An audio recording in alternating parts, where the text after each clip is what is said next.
Praise the lord. ఈరోజు వాక్య భాగం దానియేలు గ్రంథం 2వ అధ్యాయం 1వ వచనం. నెబుకద్నెజరు తన ఏలుబడి యందు 2వ సంవత్సరమున కలలు కనెను.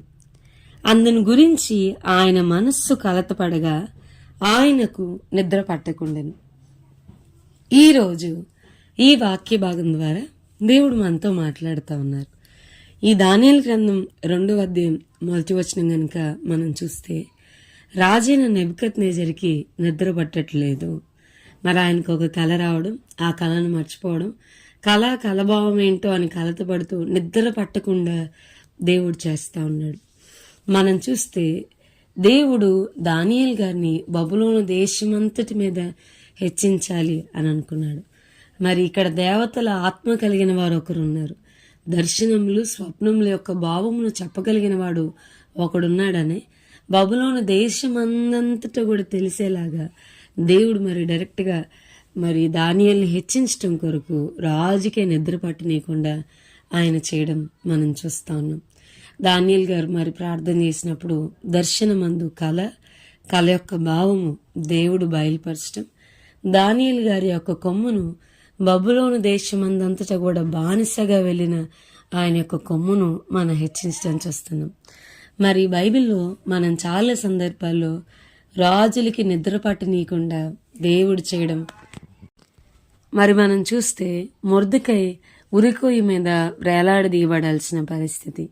అలాంటి టైంలో మరి ఎస్తేరు తన చెలికత్తెలతో పాటు ఉపవాసం ఉండి ప్రార్థన చేస్తూ ఉంది. యూదా జనాంగమును చంపడానికి వారి శత్రువులు కత్తులను ఊరుకుంటున్న టైంలో యూదా జనాంగం అంతా కూడా మరి మొర్దెకై గోనె పట్టా ధరించుకుని బూడిద వేసుకుని మొర్దెకై యూదా జనాంగం అంతా కూడా ఉపవాసం ఉండి, ప్రభా మా పక్షాన జోక్యం చేసుకో, మా పక్షాన వ్యాజ్యమాడు, ఈ మరణమును తప్పించమని అందరూ మొరపెడతా ఉన్నప్పుడు దేవుడు రాజుకు నిద్ర పట్టనీయకుండా చేస్తున్నాడు. అహష్వేరోషు రాజు నిద్ర పట్టక మరి రాజుల యొక్క గ్రంథాలు వాటి గుండా వెళ్లాల్సి వస్తుంది. అప్పుడు మొర్దెకై తనకు చేసిన మేలు మరి తెలుసుకుని మొర్దెకై యొక్క కొమ్మును రాజు హెచ్చించడం, రాజుకి నిద్ర పట్టనీయకుండా దేవుడు చేయడం మనం చూస్తా ఉన్నాం. అట్ ది సేమ్ టైం మరి బానిసగా అమ్మబడిన యోసేపుని దేవుడు హెచ్చించడానికి ఫరోకి కలగా చేయడం, అతనికి కూడా కలవరం దేవుడు అతని హృదయంలో పుట్టించడం, మరి యోసేపుని ఆ కళ యొక్క భావం చెప్పడానికి దేవుడు వాడుకొని ఐగుప్తు దేశమంతా కూడా అతని కొమ్మును ప్రధానమంత్రిగా దేవుడు హెచ్చించడం మనం చూస్తున్నాం.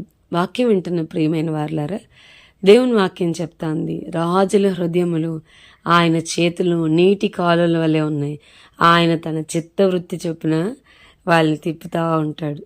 సో దేవుడు మనల్ని హెచ్చించాలి, దేవుడు మనల్ని ఆశీర్వదించాలంటే నరుల సహాయం అక్కర్లేదు.